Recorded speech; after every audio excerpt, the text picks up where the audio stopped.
ഇന്ന് എനിക്ക് കുറച്ച് ഞാവൽപ്പഴം കിട്ടി. ഞാവൽപ്പഴം എന്ന് പറയുമ്പോൾ ഇത് ചെറിയ സൈസിലാണ്. ഇതിന് മധുരം ഒട്ടുമില്ല, നല്ല പുളിയുള്ള സാധനമാണ്.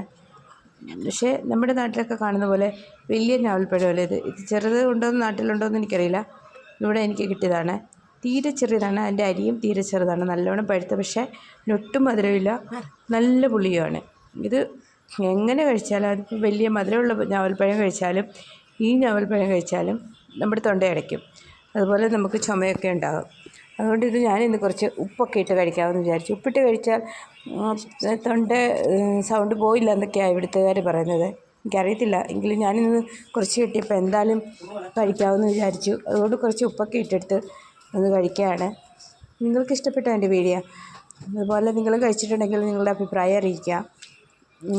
അതുപോലെ അടുത്ത വീഡിയോയിൽ നമുക്ക് കാണാം. എന്നെ സപ്പോർട്ട് ചെയ്യുക. നിങ്ങളുടെ അഭിപ്രായം വിലയേറിയതാണ്. അപ്പോൾ ഓക്കെ.